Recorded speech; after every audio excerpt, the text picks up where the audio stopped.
Good morning, everybody. I'd like to call to order the April 5th Growth Management Policy Board meeting to order. Really great to see everybody. Thank you for making time to be with us. Before we do self-introductions to remind ourselves who's in the room and who's on the phone today, I'd like to remind folks or let folks know perhaps for the first time, if you haven't heard, Councilmember Michael Scott got appointed to the King County Superior Court. And because we don't want another attorney in this room, we kicked him off the board. I'm kidding. He had to resign his other elected office. So we very much appreciate his participation here for many years and his leadership in local government, and wish him well in his new role in the King County Superior Court. And when you see him, please help congratulate him and wish him well. And we'll do so as well on behalf of the agency. So why don't we share who's in the room, and then we'll go to the phone. For those that don't know me, I'm Ryan Mello, and I'm here on behalf of the City of Tacoma, and will serve as your chair. Thank you. I am Hank Margison, represent the City of Redmond as a council member. I'm your vice chair, and as much as I'll miss Councilmember Michael Scott, I hope I don't see him in court.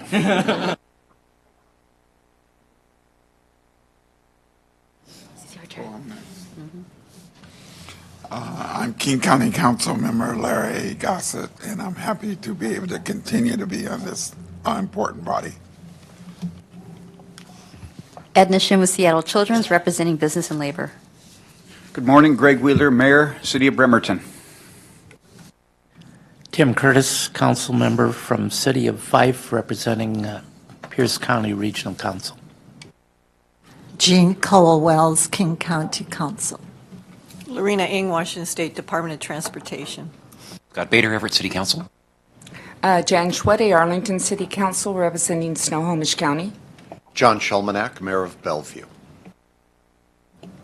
John McClellan, Alderwood Water and Wastewater District. Rob Johnson, Councilmember City of Seattle and Chair of the Transportation Policy Board here at PSRC. John Holman, Auburn City Council, representing SCA. Good morning, Ian Morrison, NAIOP Commercial Real Estate, representing business and labor. Patricia Akiyama with the Master Builders Association of King and Snohomish Counties, representing business and labor. Good morning, Paul Winterstein, Issaquah City Council, representing Sound Cities Association. Morning, Alan Eckberg, Mayor of the City of Tukwila with Sound Cities Organization. Thank you all. That's who's in the room. We have a number of members on the phone, and I'm going to ask you to simply indicate your presence so that we can properly take the roll. So just indicate if you are on. Commissioner Ed Wolf from Kitsap County. Good morning. Thank you. Thank you. Councilmember Nancy Tosta from Burien. Yes, I am here. Welcome. Ike Nwanko, from Department of Commerce. Dr. Anthony Chen from the Tacoma Pierce County Health Department. Yes, I'm on the line. Thank you, Dr. Chen. Deputy Mayor Cynthia Pratt from the Thurston Regional Planning Council. Yes, I'm on the line. Welcome. And Councilmember Derek Young from Pierce County. Are you there? Yes, I am. Thank you. Anyone else on the phone that we missed? We have Councilmember Mike O'Brien who just came into the room. Welcome. Well, thank you, everyone. We are going to move on to item number 3, which is communications and public comment. I have a public comment sheet coming. Ask you to keep your comments to 2 minutes. We have an on-screen timer so that you will be able to see how much time is remaining and keep yourself on track. And we highly discourage people from using obscenities and personal attacks. So please be mindful of that as you're giving public comment today. The one individual I have signed up is Mr. Alex Zimmerman. Thank you, sir.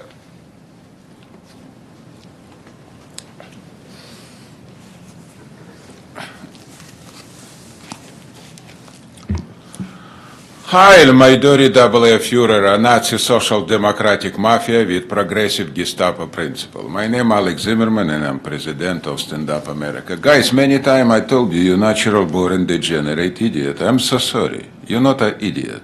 You come from all time. Situation right now totally different. We're in crisis right now. Nobody from you can handle this because we're all identical. The only one man, what as I see right now, close, what as I see right now, is my President Donald Trump. There's only one man who wants something changed.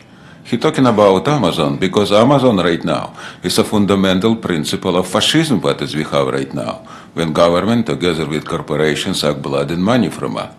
I go around to many public meetings right now, people very angry everywhere. Is this exactly what is you did for last couple of years? You cannot change this. Before you sit in this chair for another few years, our situation will be more and more in collapse, more and more in crisis. You not can handle this. And I cannot see answer from this. Because when everybody look identical, if we have a crisis, so how we can change this? Maybe need George Washington or Abraham Lincoln. I don't know about this. But that's exactly what's happened, guys. So I recommend you stop and acting like a freaking idiot. Wake up. Maybe not everybody, but somebody. We need changes. Because nightmare what has come from Seattle right now will destroy all 7 million Washingtonians. It's very simple. Very simple. So start something doing when you can. Is a point. So stand up, Washingtonians, stand up. We need to change this council chamber from this freaking idiot. What is we choice for last 30 years? Thank you, Mr. Zimmerman. Anyone else wishing to provide comment? Anyone else wishing to provide comment? Seeing none, we'll move on to item number 4 in the director's report. Paul? Yes, thank you. So just wanted to report on a couple things. Good morning. The executive board at the last meeting did take up the center's framework and pass that.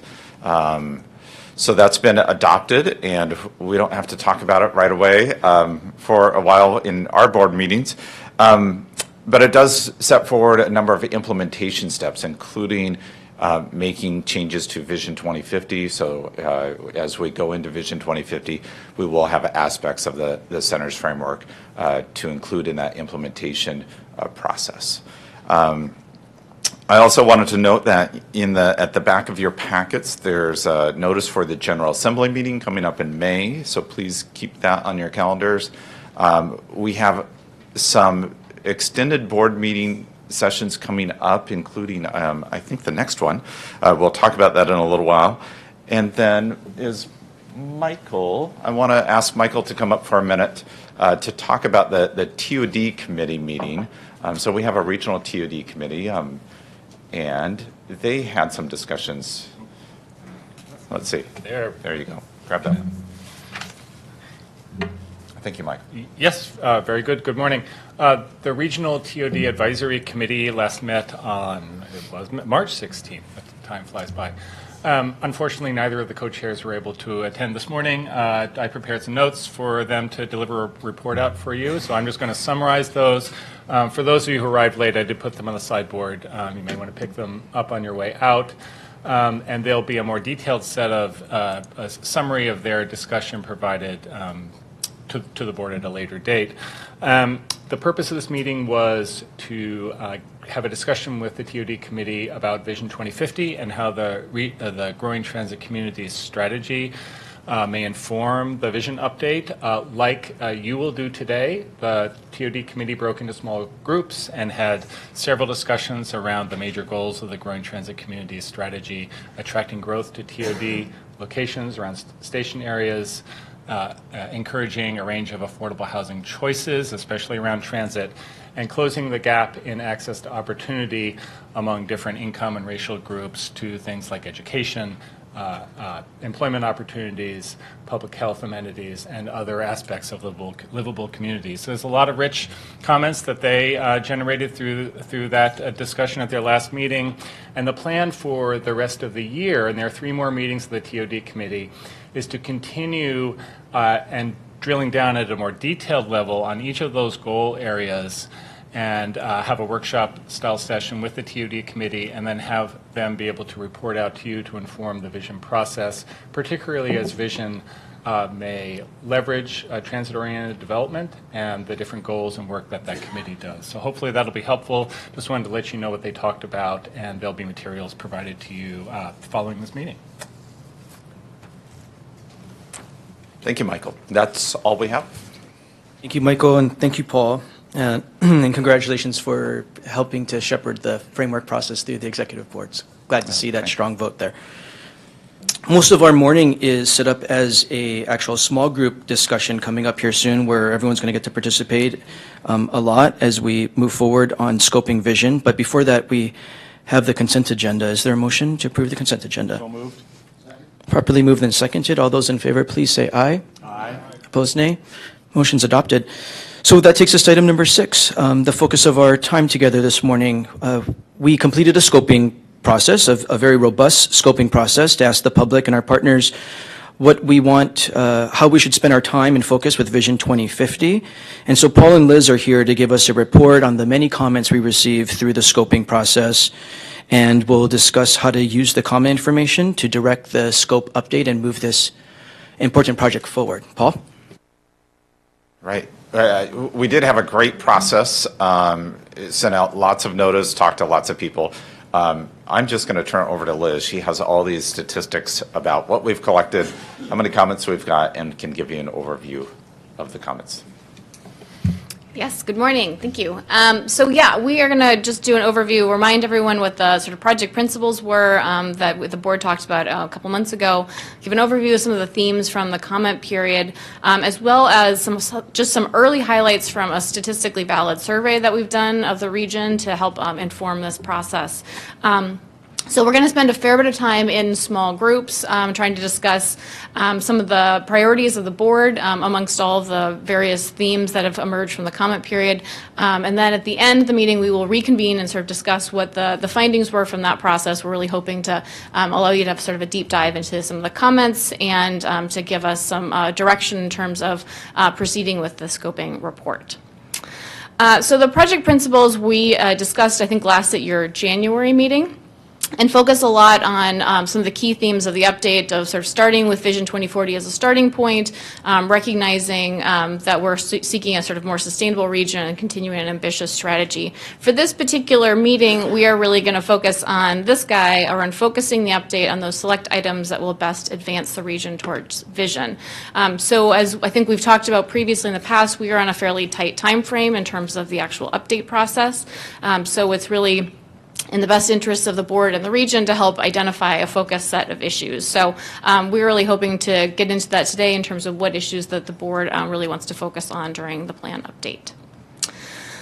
As Paul mentioned, we just completed the comment period. It was actually a 46-day comment period from February 2nd to March 19th. We distributed the notice to a whole variety of methods, and we also had local governments. I know also sent out some the notice to other parties and lists as well. So really good distribution of the scoping notice. We also sent letters to our federally recognized tribes to make sure they were invited to participate in the process, both the scoping as well as the process later on.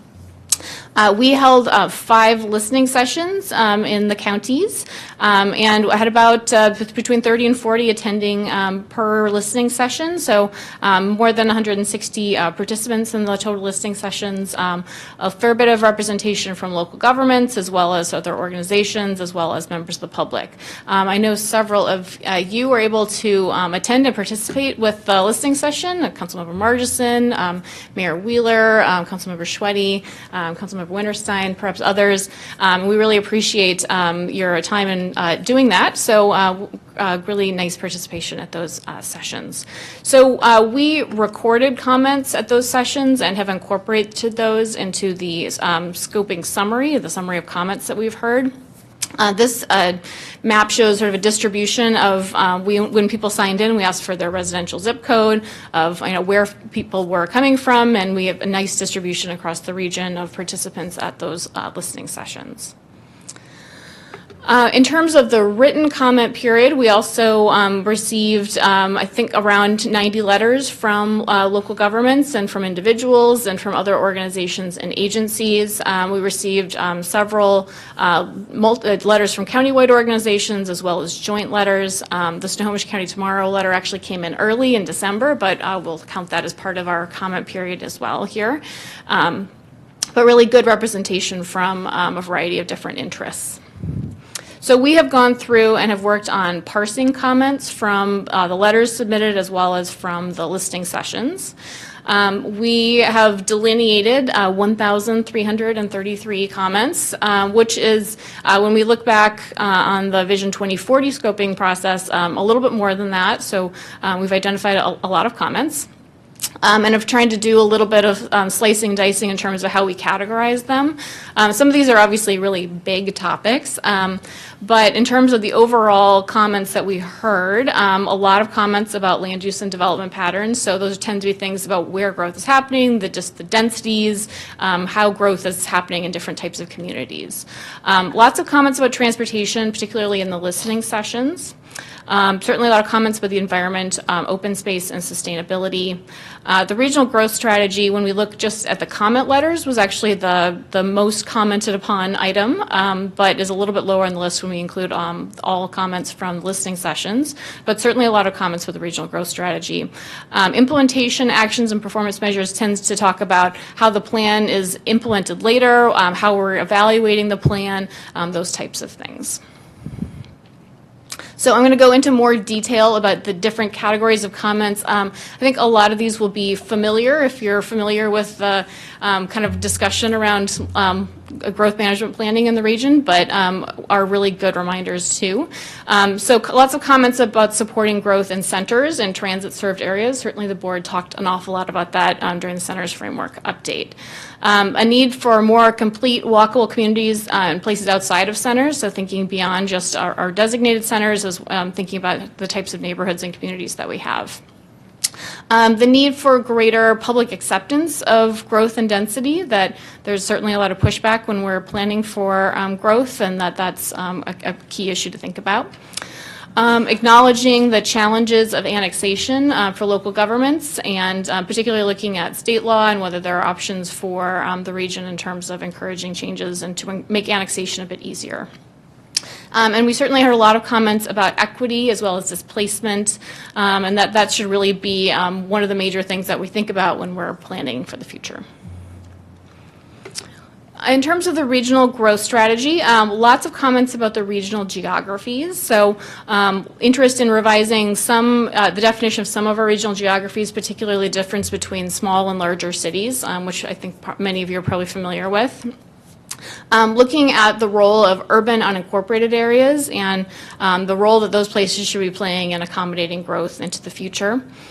Comments that the growth strategy should be achievable and should reflect some of the trends that we've seen in terms of development in the region. And then sort of contrasting comments about both, from some parties, the need for accountability or consequences or incentives to help implement the growth strategy, versus comments that should be guidance and should provide some local flexibility for how it's implemented. So, so those are two different sides of how the growth strategy is implemented. And I'll just add, sometimes those are in the same letter. Yes, lots of ideas. Particularly in the written letters, but also in the listening sessions, comments around climate change, that climate change is a critical issue for this region and for our planet, so that should be in the forefront of our minds. Plan for a healthy Puget Sound and water quality, thinking about stormwater in particular in many comments. Emphasizing the connection between healthy environment and healthy economy, supporting access to open space, and interest in conserving rural lands and farmland, and preserving a stable urban growth area into the future. Lots of comments about jobs housing balance. Jobs housing balance kind of fits into cuts across a lot of the issues that we're hearing about, but I've certainly an interest in making sure that we address that. Recognizing the impacts at the transportation system in terms of freight travel and commute of the impacts of the jobs housing imbalance. Focusing on meeting the needs of our future employment market, as well as looking at the rural economy. Housing. So housing affordability is a regional issue. We heard that, I think, loud and clear at the various listening sessions, focusing on the different types of housing, recognizing the things like transportation costs should bear into what we think about affordability of housing, and also a lot of discussion about what role cities should play in providing options. Thinking about housing in terms of access to services, transportation, jobs, parks, and open space, so thinking more holistically about where housing is happening, and placemaking and neighborhood character, and making sure housing fits into all those. Comments about transportation and infrastructure. So lots of comments about transit, providing travel options and connections to high-capacity transit. Lots of comments about technology as well, and trying to sort of think ahead about what changes in transportation technology could mean to our land use planning. Maintenance and preservation of our transportation system, and lots of different comments about how PSRC uses its transportation funds, as well as how we're funding our system overall. So probably very familiar from our most recent T20, our Regional Transportation Plan comment period. More focusing on the infrastructure, sort of beyond transportation, thinking about access to broadband and other types of services, that we need services and infrastructure to keep up with growth. Thinking about infrastructure beyond and funding beyond just transportation, and then the coordination communication between service providers. So lots of comments, and comments that are, I think, in some ways mirror a lot of the themes that are already in Vision 2040, but that people are obviously still on people's minds. So I'm going to shift gears and talk a bit about the statistically valid survey. So the intent of doing this was to measure residents' attitudes and opinions about growth in the region. Certainly we can go out and do comment and solicit comments, but we probably don't necessarily hear from all the broader public, so there's a lot of value in going out and doing a survey like this.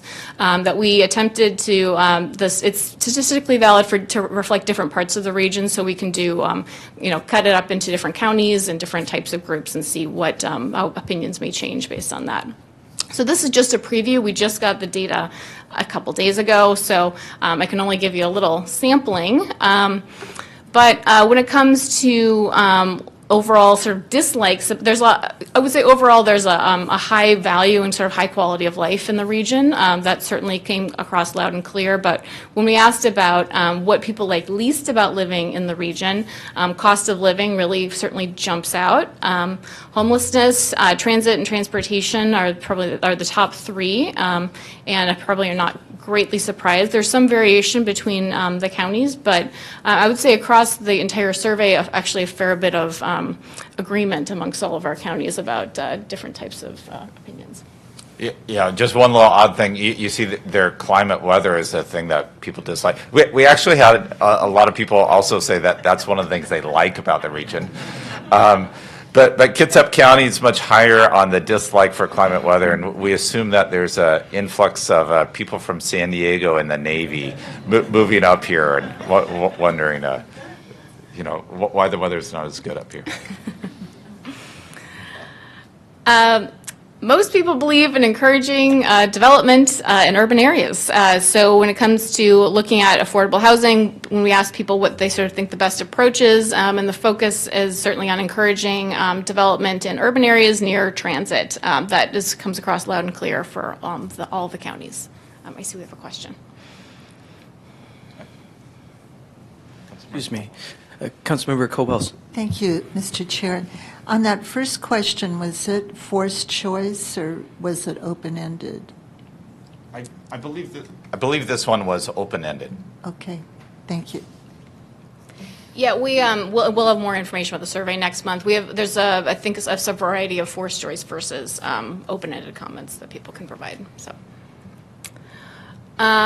And we asked them about work that is certainly relevant to PSRC, and a strong majority, 66% across the region, say working together on a regional growth strategy is either important or very important. So obviously important for our thinking about this plan update and the work that we do. So in terms of our next steps, we are going to be summarizing the comments that we've heard. We distributed earlier this week or maybe it was yesterday, a packet that summarizes the comments by category. So we will be going back and summarizing all of those, and we'll be bringing that back to the board. The scoping report also defines the SEPA scope, and it will give kind of a sense of a work plan of some of the issues that we're going to be trying to address in the update. So the intent here today is to help discuss what your priorities are and to think about how that shapes the work plan. Certainly, we've heard a lot of comments, but some of them may not necessarily reflect where there are some of the biggest opportunities for us to interact in this update. In terms of the report, there are some fundamentals that we know that we need to do. So the purpose of the plan is to extend the plan to 2050. There is one statutory requirement. There was a school siting bill last year that requires us to update one of the MPPs about school siting during this update, so that's a need to do. Certainly the board has adopted some things, has made some commitments like addressing military facilities in the regional growth strategy. So some of those things like the center's framework we think are on the need to do list. We also have a 2020 deadline. One of the comments, I think, put it fairly directly, that it's essential that PSRC define a scope of work for the vision update that can be completed and adopted by the spring of 2020. And that's because local governments have a schedule beyond that to update their local plans, to update targets, to update countywide planning policies. So it's really important to manage this project to get something done by 2020. Councilmember Winterstein? Thank you. Liz, you said you will be summarizing the comments.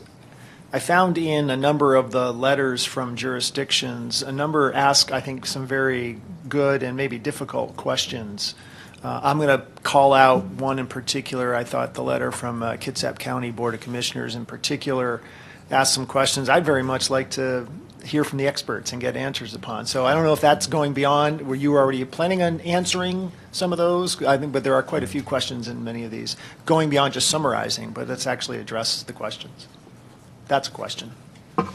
Right, I agree. I think there are some good questions pointed out in some of those letters. So we will take a stab at trying to respond to some of those. I mean, we have a pretty lengthy list of letters and include questions. So we might have to be selective, and if you want to let us know, perhaps after the meeting, of some specific ones that you think are worthy of our attention, that would be great. But certainly we can try to report to the board answers to some of those questions. And some of the questions I think that, especially from the listening sessions, are I think questions that will be answered through the course of the plan update that sort of pose sort of bigger questions about policy that we may not have today, but the intent is that someone's asking a question that is resolved through the plan update. Councilmember Cole-Wells. Thank you, Mr. Chair. A question, and I may have missed this, I'm sorry. When you had the listening sessions and the written comments provided, what was the main question you asked? I'm just curious because I would have thought education would have been higher in the remarks. I see nothing on arts, culture, heritage, historical preservation, which seem important to people here, but there's nothing. And so I don't know if the question just wasn't framed so that there would be a broader response or what? Yeah, so at the listening sessions, we had 5 different groups. One was on transportation infrastructure, one was on the economy, one was on environment. We had a group on housing, good, I almost forgot that one, and land use and growth strategy. So, I mean, that does sort of help define some of the boxes that some of the comments came in. And so that's why I think you'll see, if you compare the listing, all comments together versus just the written comments, we got a lot more comments on transportation, for example, because and part of it was we got a group that talked about transportation at these sessions.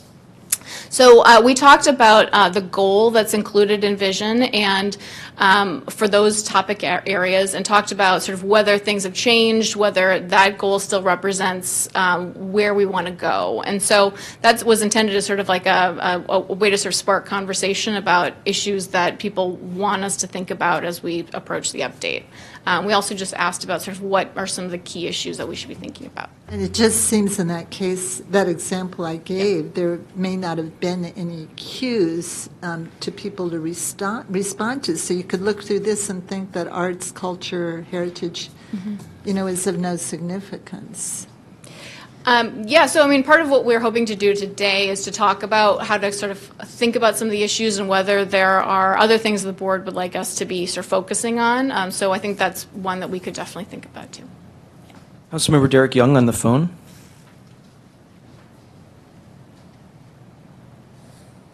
Thank you, Mr. Chairman. Sorry about that. I'm just having trouble unmuting. One thing I want to encourage, and perhaps this is a discussion that's best had at the executive level, but what we're embarking on here is a rather lengthy, robust, and expensive planning project.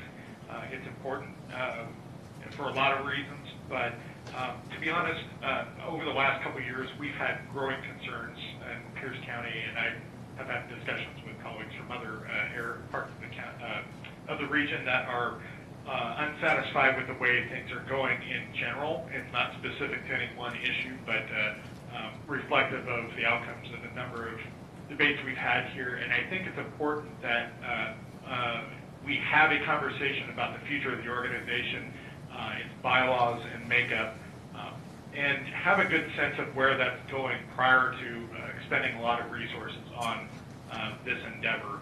And so I don't know where the right place to make that recommendation would be, but I think it's important that we make sure that the executive board or whoever, maybe perhaps it's something that the operations committee can take up as an issue, but that be going on concurrently.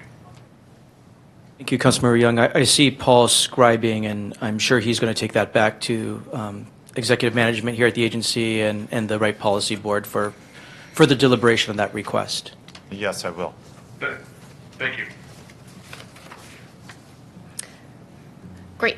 So today we're going to talk about sort of going back to the sort of original project principles that we had talked about at the very beginning of sort of what are the kind of 2 to 4 critical policy issues that it's important over the next year or two that the board really focus on. So this is really based on your direction, and really this would focus on issues that are allotted more of your time, more staff time, development of an issue paper, development of additional workshops and sessions. So what are the sort of big issues and opportunity areas for us to talk about during this plan update? And so the idea is really to talk about what issues were more discussion about for where PSRC or regional collaboration can add value in this process. So that's the objective here with the small group discussion. And we will have several discussion questions of sort of what are the key issues that should be the focus of the update, what should be the topics for our extended work sessions, and what do you want to accomplish with this update, and what would you see as sort of being a successful outcome here? Yeah, so I just want to kind of echo just what Liz said. I mean, we receive lots of comments, and in some ways, this is an opportunity to look at that full range, and there are a lot of different smaller issues or kind of limited changes that we can incorporate. So it's not to try to close the door and say we can only do 1 or 2 things. But at the same time, we have a limited number of board meetings, and we want to prepare for those meetings, give you the right information, prepare issue papers on issues you care about, organize those meetings focused on the issues that you're really focused on. So it's not that we can't look at a broad range of different issues across the update, but at the same time, we're trying to manage how we prepare for your meetings and the information. So that's really what we're trying to get at today. We want a lot of good input. This won't be the end of the discussion. So we're not asking you to make a final decision today, but we want to have a good, robust conversation. And then from this, we'll try to draft up some materials that we'll take to the regional staff committee, work with them on coming up with a draft of that scoping report and bring that back to you next month. So not trying to force you into a box or make you have a final decision this month or at this meeting, but really want to have a robust discussion about what are some of the things you'd like to see more research done? Where are things where you think more time would be valuable as far as the vision update goes? We've received a lot of comments on transportation and economic development, but we also just updated a transportation plan, and we just updated a regional economic strategy. So maybe thinking about, well, what of those are really important for the vision update? So that's kind of the nature of what we're trying to get at with this discussion today. So we're soon going to break into smaller groups to have everyone's voice be able to dig into the detail. I'm going to soon turn to the phone because I know we're going to lose our phone participants when we break up into small groups. So I want to make sure anyone else on the phone has any questions or comments about scoping so that we can get your participation before we likely lose you. We're not forcing to lose you, but it's going to become difficult when we break into small sessions. Before we do that, though, I wanted to note that proof that the public health representatives have a lot of influence here. Staff is not breaking us up using candy this time, colored paper. So thank you to the public health officials for your influence here at PSRC. With that, before we do logistics and break up, anyone on the phone have anything else that you would like to add?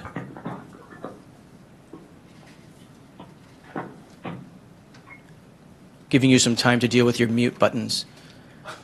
Okay, could I say something? Sure, Deputy Mayor, please go ahead. Okay, so that's not me, by the way.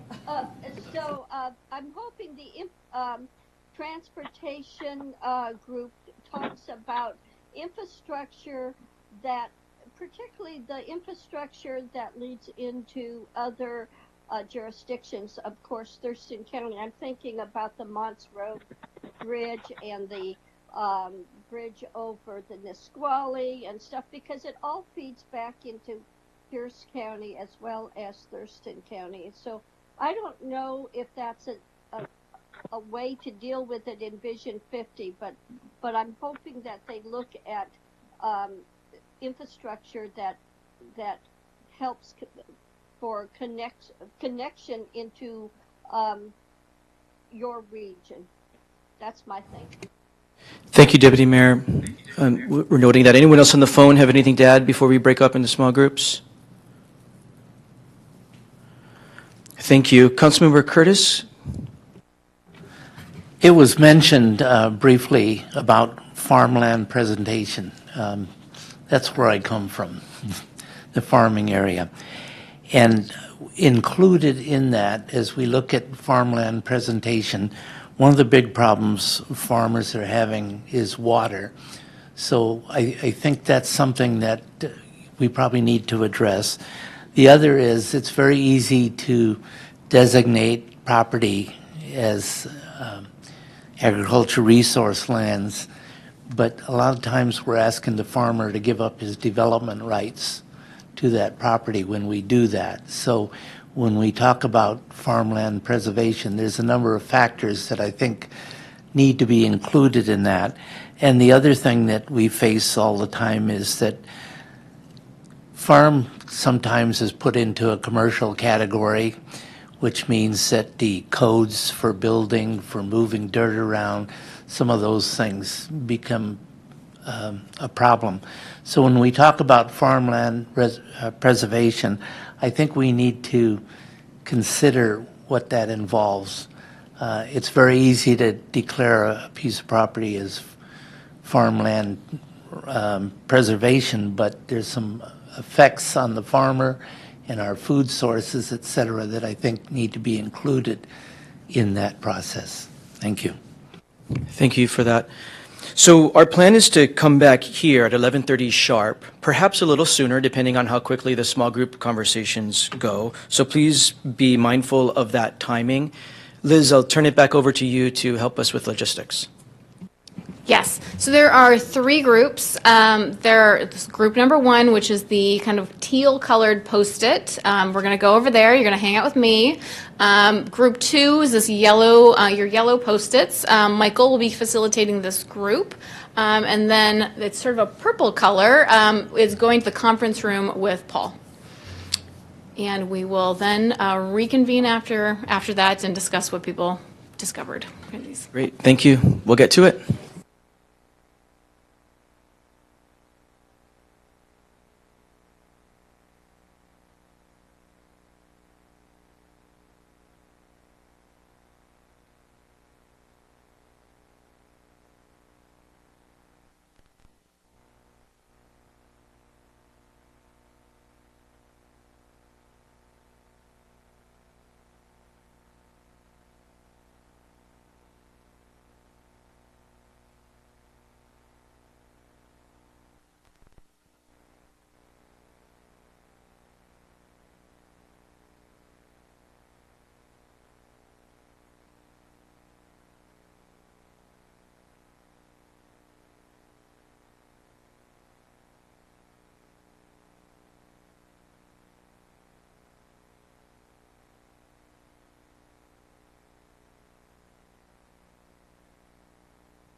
So let's come back together.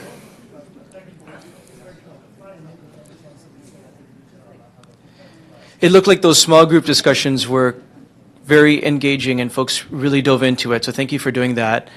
Liz and Paul, can we turn it back to you to help us see how all the different groups have gone and where we see some overlap? Right, yeah, no, I think those were good discussions. So we wanted to spend a few minutes just hearing from each of the groups, some of the ideas that they had about how they sorted, some of the choices they made. And then I think to see if we can get a little bit of some group consensus about just some general themes. And then, as I said, we're going to do some work in between now and the next meeting and work with the chair and vice chair about how do we kind of pull this back into a report that we bring back to you. So I'll start with group 3, and I think Hank's hiding. But other members that were in that group can kind of fill in and add to this. So some of the discussions, and you can see with the poster that's behind Chair Mello, we started to cluster a lot of things. So there's a lot of discussion about the interrelationship of housing and transportation and the growth strategy and that interconnectedness, with a lot of emphasis on how there's been a lot of planning for transportation and more so about TOD and rezoning in many communities, but that we haven't been as effective on the housing portion of that triangle of planning. There's also interest in funding and financial strategy, how that all connects to this, and then also interest in health and healthy communities. The other thing that the group spent a lot of time talking about was how do we tell the story that, or I should back up and say, that the general premise of Vision 2040 being in the correct direction, but as we extend that to 2050, how do we tell the story to the community that planning for 2050 will improve the quality of life for the region? Or be upfront with them about how it may change the quality of life for the region. So trying to make that connection to our communities from what we do here in this room, thinking about 2050, to what you do in your council chambers on, say, a 2-year budget, to what the neighbor next door is thinking about in day-to-day kind of now time. And so that's not an issue for necessarily for the scoping aspects, but just more of a general comment about how do we frame the story of Vision 2050 as it goes forward. Anything other members want to add, or Marchison? Sorry I had to take a personal needs break, but I'm sure you captured it very well. I move adoption of the purple group. Second. We just saved you a year's worth of work. We'll work for a year and a half to get back. Yeah. So maybe we'll do group 1 then next. We also did some clustering of issues that were obviously interrelated, of wanting to focus on land use and the growth strategy and where centers and TOD fit into all of that and where jobs and the economy fit into all of that. So that was kind of one thing. We also talked about housing and housing affordability as an important focus issue for the board, as well as equity, social justice, and displacement. So those are some of the sort of big 3 categories. And we also talked about, as part of all of those, wanting to talk about implementation actions and performance measures to make sure that something comes out of that we can actually assess and measure into the future. I would say with the group was overall fairly comfortable with delegating a bit of work to maybe the Transportation Policy Board or other boards that seem where it's wanting to really focus on a few things and acknowledge that we have limited time. Beyond that, I think we talked about a number of different things in terms of how to measure success overall, of wanting to be able to learn from what happened with Vision 2040 to have a successful implementation of Vision 2050, wanting to really focus on a few issues during the update, wanting the plan to have some credibility with the public, as well as really help to sort of organize and help focus some of the work that happened happens here at the agency and to support local decision-making, which can be really difficult. We also talked about kind of wanting to have kind of a cohesive regional vision where sort of everyone saw a role for themselves and that there was sort of positive collaboration sort of throughout the region to make this work. So kind of a reunification effort type thing. So if there are other members who want to chip in on things that they heard and maybe I've missed. Councilmember Gossett. Thank you, Mr. Chair. Yeah, I was particularly fascinated by the fact that you all, as our staff, pointed out that when we surveyed, in an empirical fashion, the folks that reside in our four-county region, we found that a larger percentage of them supported the ideal of focusing growth in urban areas. But many of us as elected officials, were kind of antsy and suspect and kind of protective of not having too much growth in our urban areas because we perceive that the people don't like that or won't like that, so we're resistant. So I'm hopeful that we'll take those kinds of things into consideration when we talk about what policies we actually develop at the end. Thank you, Mr. Chair. Thank you. Anyone else from Liz's group? Great job, Liz. Great summary. Michael? Yes, thank you. So like the other two groups, all of the issues were above average. They were all, I think, we took, I think, a little bit more time chewing on each of them, considering them. It was like a whole Vision 2050 process in 25 minutes. But really did focus on the group and considering each of these, what would be the most value added through staff work, through board time during the next 12, 15 months as the plan is developed. And so several hybrid topics rose to the top of the list there. You'll see regional growth strategy there. That really, we know that's going to be happening anyway, but importantly, as rolled into that is the annexation and role of the urban and unincorporated areas as an important dimension of that process and looking at where growth occurs in the region, what we're planning for in terms of a pattern. The housing topics, there were several of them, and very much it was a strong feeling that they are all interrelated and should be addressed in a comprehensive fashion. So you'll see a whole list of stickies related to housing affordability, displacement. And then lastly, and the third was a little bit difficult, but some nice hybrid concept emerged related to climate change and resiliency, but especially how that relates to our development pattern, jobs, housing balance, the land use piece of that, supportive infrastructure for some of our transportation technologies, and other ways to address resiliency and climate change in a more comprehensive hybrid fashion. So those are the three that rose to the top. The one I will add to that is there were a couple of issues that were considered, I deemed them lens issues. They were lenses through which so many of the others should be addressed, and they were really important to the group. And that included social equity, which could benefit from a deep dive by the board, it was felt, but also implementation actions and things like funding and next steps, extremely important to the group. We didn't get to the general question about what the group members wanted to see accomplished through the updates, so I'll defer to those who are part of the group. Is there anything you want to say to add to this or to that more general question?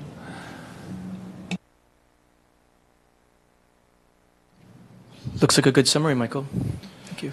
So I think we heard some very similar comments across the three groups, not unexpectedly, many of them related to the growth strategy and to the jobs, housing, transportation, how these things fit together across the region. So we heard you say comments similar to that, touching base on many of those different aspects. At prior meetings, we heard it through the public. We've heard it from the regional staff committee. So we're anticipating that a good bulk of the update really does come back and look at those parts. There were some good discussions in our group about, well, what's been working and what are gaps that remain. So I think that's something we can bring back to you at one of the future meetings, is some analysis about, okay, you have a growth strategy.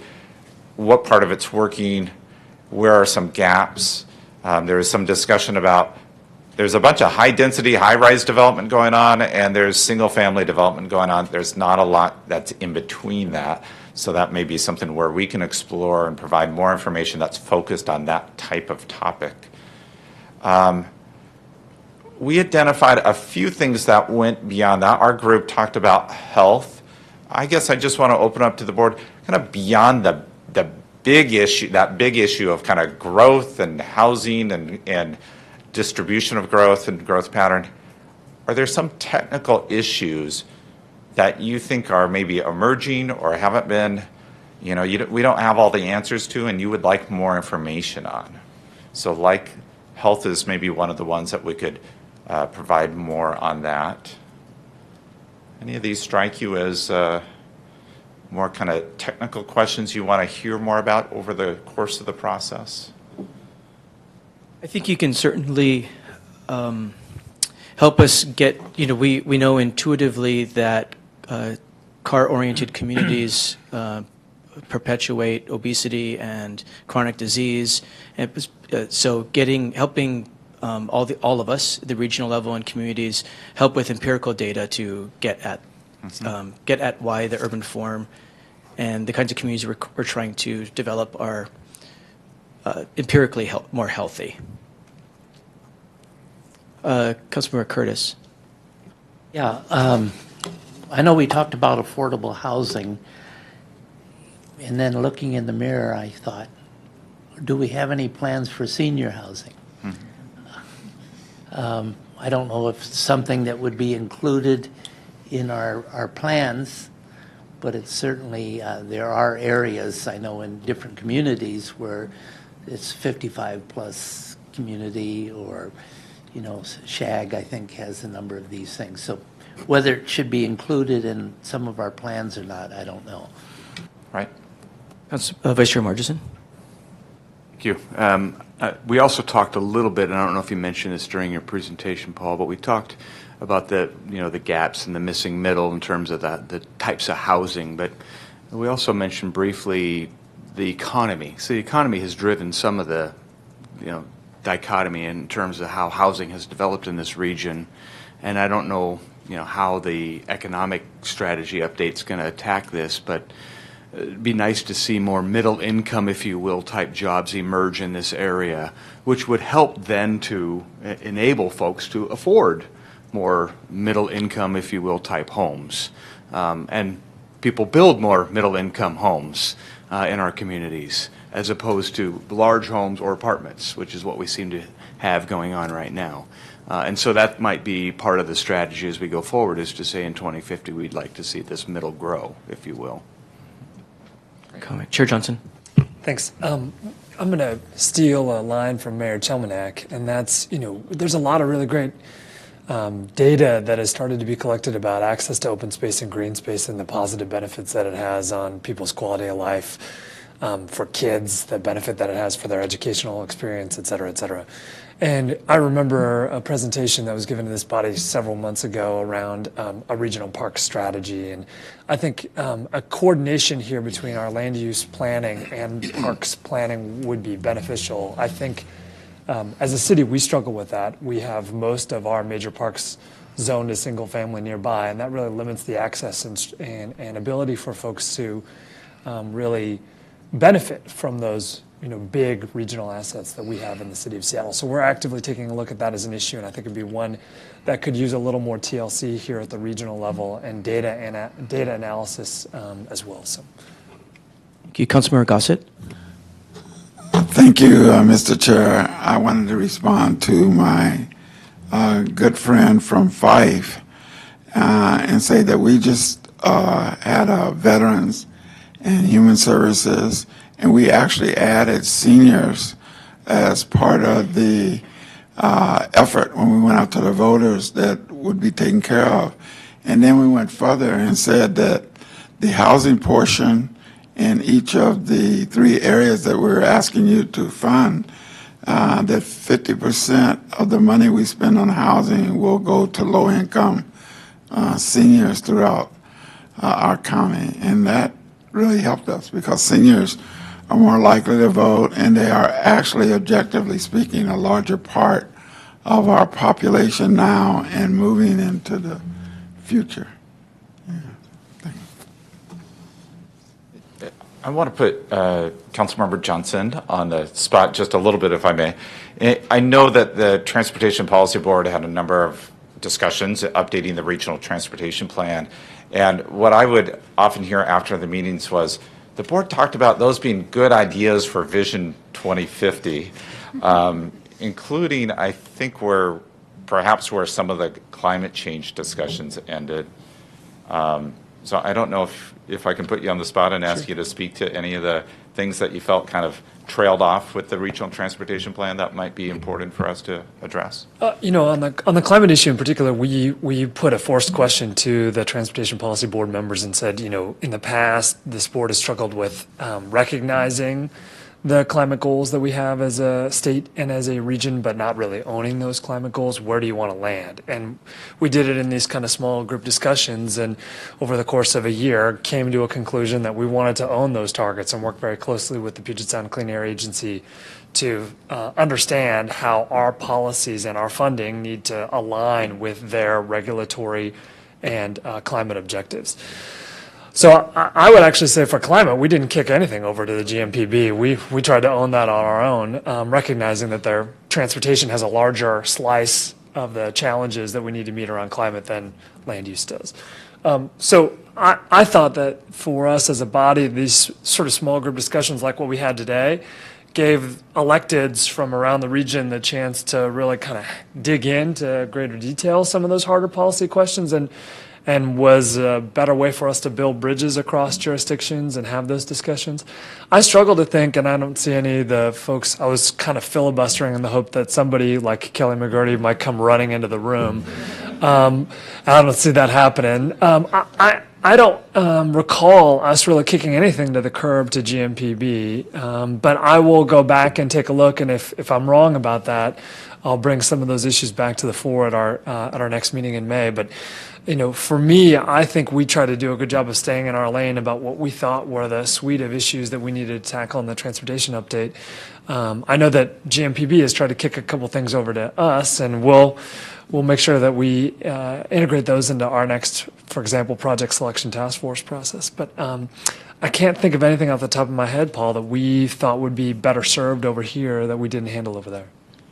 No, thank you for answering on the fly there, and I'll work with Kelly, make sure that if there are any things that she feels like we need to carry forward, and we'll work with the economic staff to be able to report out from the regional economic strategy, how much does that get into, or where does that leave off the discussion that we're having about where are jobs and what types of jobs are we facilitating with that strategy.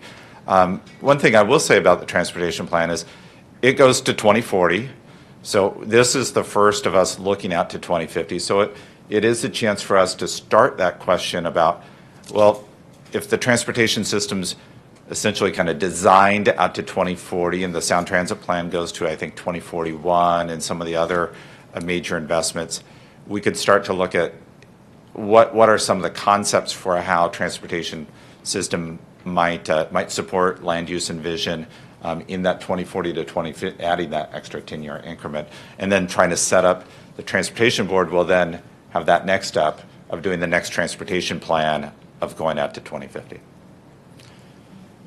Oh, I thought you were pushing your microphone. You're just you're looking at next steps. Do you want to take this on? I'll talk Okay. about next steps here. Today, thank you for all of your work today. And so the next steps is for us to draft the scoping report, and we will bring a draft of that to the Regional Staff Committee. And we will be bringing that back to the Growth Board at the May meeting with the hope to adopt and review the work plan. But if we need additional time, certainly we can talk about that at that point in time. So we really appreciate all of your great discussion today. Fantastic. So I don't see anyone else raising their card at this time. I want to sincerely thank everyone for their thoughtful engagement today. And we're well on our way here, and we're going to continue this dialogue, of course, at the May meeting. So with that, we stand at vote. If we do not, Paul. Yeah, if I can just get in one more False kind of start. quick advertisement for things coming up. So May 3rd, we'll come back to this discussion. We know this is premature, but in order to prepare ahead for those next meetings, on June 7th, we're planning to focus that meeting on having a preliminary discussion about the regional growth strategy. Now, the regional growth strategy is really going to be a discussion that takes place over a year plus throughout the plan update, but having a focused work session on the growth strategy to give some initial impetus towards how we work on that update. July 5th, we're tentatively putting in for housing. We've heard a lot of discussion about the relationship of housing to the growth strategy and to the overall vision. A lot of questions about what does it mean at the regional level. We're organizing some different discussions at the staff level, but are also aiming that your July 5th meeting would have a significant time towards housing. So we don't mean to jump the gun, but at the same time, we're trying to do some work in preparation for how your meetings will carry forward into the future. So want to make sure you're aware of that. Thank you. A ton of behind-the-scenes work going on that's reflective of the interest of the policymakers in this room. So thank you. Now we stand adjourned. Have a great day, everybody.